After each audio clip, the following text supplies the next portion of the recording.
Hello everybody, welcome back to another AI video. This is a quick one going to show you how to convert PNG files to scalable vector graphics or vector graphics. I'm also going to show you how to convert JPEGs to vector graphics, and we're going to look at a free Vectorizer AI tool. This is all stuff that we're going to cover here. It's going to take just a couple of minutes. What am I talking about? Let me show you here an example. Here is an image that I created in Midjourney, or no, actually I downloaded this off the internet even. And there we go. It's from Dragon's Dogma 2. You'll see the image here.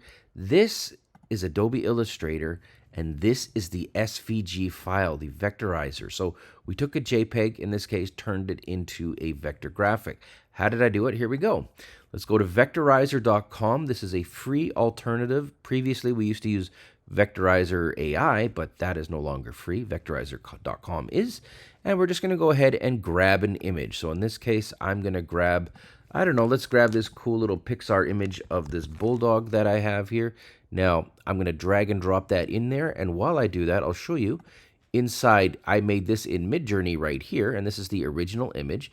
And of course, Midjourney makes PNG files. So just keep that in the back of your head. Let's go back here. You'll see here we just dragged and dropped in that image we made in Midjourney. And then presto, it went from PNG to scalable vector graphic. I'm going to click on download. And boom, it's going to go ahead and download it for me. And there it is. It's in my download file. Now I'm just going to click on this little button here to find it and open it. And then I'm just going to, well, let's just click on it. Right click, open with. And I'm going to open with Adobe Illustrator to show you that this is now a scalable vector graphic. Look at that. Look at how amazing a job that did. Now, look at this. If I click over here under the layers panel, boom, they're all down here. And if I want to make changes, like for example, I don't like the color of his eyeball maybe right here. Let's go something like that. I can just click on it. Instead of that brown color, I can make it orange. And because it's a scalable vector graphic or a vector graphic, it instantly updated. This is a free tool. It is amazing. Links in the description below. Thanks for watching.